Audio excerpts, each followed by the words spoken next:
ఉపాధి హామీలో భాగంగా మనకి ఆల్రెడీ 70 కోట్ల రూపాయల విలువ చేసేటువంటి వర్క్స్ మంజూరు చేశాము. ఇంకా పనులు మొదలు కావలేదు. ఇప్పుడు మేజర్‌గా అక్కడ వర్షాభావ పరిస్థితులు ఉండడం వల్ల కొంత రోడ్ వర్క్ చేయడానికి ఇబ్బందిగా ఉంది. బట్ ఆల్రెడీ 78 కోట్ల రూపాయల వర్క్స్ మంజూరై ఉన్నాయి.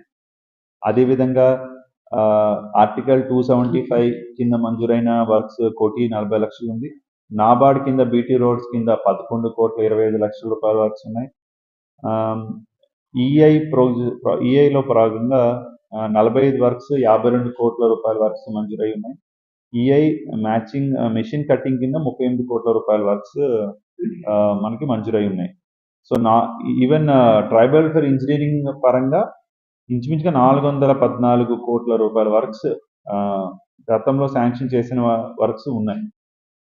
కానీ ఎక్స్పెండిచర్ పరంగా చూస్తే 98 కోట్లు మాత్రమే జరిగింది ట్రైబల్ ఫర్ ఇంజనీరింగ్ వర్క్స్ పరంగా. సో 1 ఇయర్లో ఖచ్చితంగా మ్యాక్సిమం రోడ్స్ కంప్లీట్ చేస్తాం. అందులో ప్రయారిటీగా చేస్తాం. అంటే స్థానిక ప్రజాప్రతినిధులు, ఎమ్మెల్యేలు, మినిస్టర్ గారు వీళ్ళందరూ కూడా వాళ్ళతో కూడా మనం చర్చించి ఏ గ్రామాలకి అధిక ప్రాధాన్యత ఉంది అనేది, కనెక్టివిటీ అనేది ఇంపార్టెంట్ ఉందో అది ఖచ్చితంగా చేయడం జరుగుతుంది. ఆగస్ట్ 15th వరకు కూడా కొంత వర్షపాతం ఉంది, అధిక వర్షపాతం నమోదవుతుంది.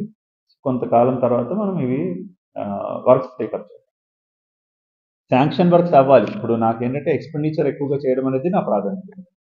బయట నుంచి ఇవ్వచ్చు మినిమం, బట్ మేజర్గా ఇక్కడ ఉన్న ఉత్పత్తుల్ని వాడుకుంటున్నాం, లేదంటే వాళ్ళకి కొంత జీవనోపాధి మెరుగుదలకి ఉపయోగపడాలి. మనకి పార్వతీపురం వరకు చూస్తే మనకి 54 విడివికేస్ ఉన్నాయి. 10 ప్రపోజ్ చేస్తున్నారు. ఒక్కో విడివికేలో 300 మంది సభ్యులు ఉంటారు. ఇప్పటి వరకు 18,564 మంది దాకా నమోదై ఉన్నారు విడివికేస్లో. సో ఈ విడివికేస్ వందన్ వికాస్ కేంద్ర ఈ సెంటర్స్ని ఇందాక మన సమాఖ్య మీటింగ్కి వెళ్ళినప్పుడు బ్రాస్ ఉత్పత్తులు కూడా చాలా బాగా చేస్తున్నారు. సో వాళ్ళు ఈవెన్ వ్యవసాయం కూడా చేయొచ్చండి. విడివికే అంటే నాట్ ఓన్లీ లైక్ ఒక కుటీర పరిశ్రమ అని ఏం లేదు. వాళ్ళు ఏదైనా లైవ్లీహుడ్ సపోర్టింగ్ యాక్టివిటీ ఏదైనా చేయొచ్చు. అది ఒక లీజ్ తీసుకున్న వ్యవసాయం చేయొచ్చు, లేదంటే ఏదైనా ఒక పేపర్ ప్లేట్స్ యూనిట్ చేయొచ్చు. సో ఇక్కడ సాధ్యమైనంతవరకు ఇక్కడ ఉన్నటువంటి వనరులు వినియోగించుకోవడం అనేది ఉత్తమం.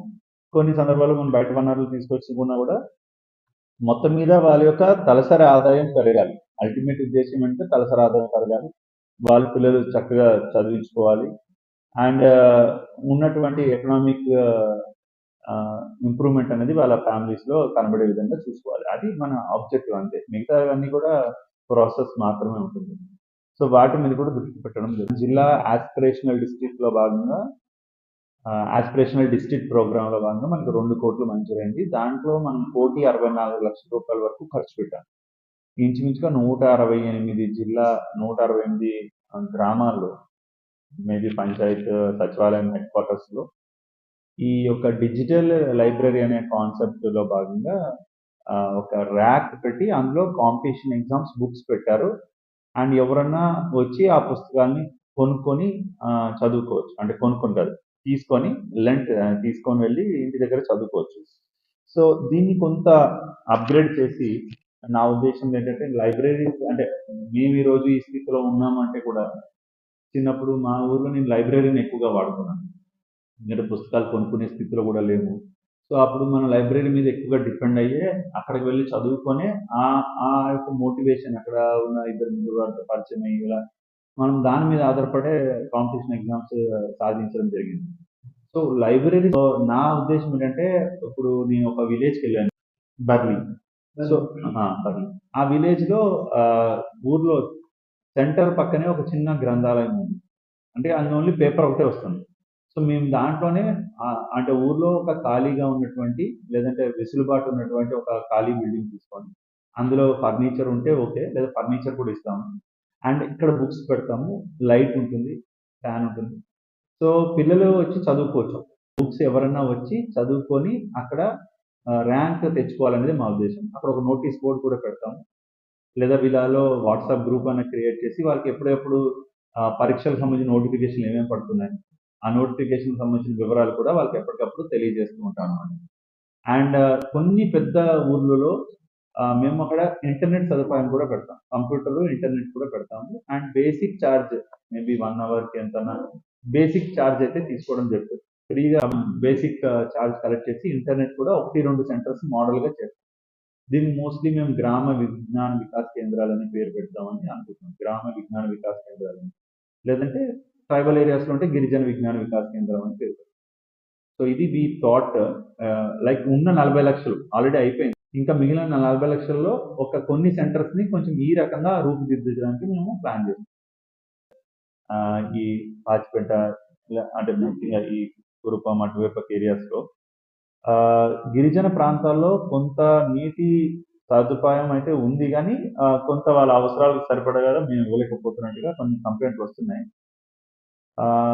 సో ముందు ఎక్కడైనా అవసరం ఉన్న చోట వెంటనే వాటర్ కనుక క్వాలిటీ లేకపోతే వెంటనే టెస్టింగ్స్ చేయిస్తున్నాం మనం. గ్రామంలో కొండ శిఖర గ్రామాల్లో, గిరిశిఖర గ్రామాల్లో మనకి ఎక్కడైనా వాటర్ క్వాలిటీ బాగోకపోతే టెస్టింగ్ చేస్తున్నాం. విలేజ్ లెవెల్‌లో కూడా ఫీల్డ్ లెవెల్ కిట్స్ కూడా ఉన్నాయి. అండ్ అక్కడ సహజంగా గ్రావిటీ ద్వారా స్కీమ్స్ నడుస్తూ ఉంటాయి. సో అక్కడ మనం ఏంటంటే ఈ యొక్క మనము ఫిల్టరింగ్ మెకానిజం అందులో 3 చాంబర్స్ ఉంటాయి కదా! దాంట్లో ఒక చాంబర్‌లోకి వాటర్ వెళ్ళి అది ఫిల్టర్ అయ్యి రెండో చాంబర్‌లోకి వస్తుంది. ఆ రెండో చాంబర్‌లోకి వచ్చినటువంటి వాటర్ ప్రజలు కన్జ్యూమ్ చేయొచ్చు. దాని మీద షీట్ కూడా వేస్తాం. అంటే పరిశుభ్రమైనటువంటి నీళ్లు ఇచ్చేదానికి చూస్తున్నాం. కలర్ కొంచెం రంగు తేడాగా వస్తుందని పేపర్‌లో కూడా వచ్చింది. మీరు కాఫీ నీళ్ళలా ఉందనేది కూడా పేపర్‌లో రాశారు. ఉంటది కదా! శాండీస్. సో ఈ సంత దగ్గర కూడా కొన్ని ఇప్పుడు మన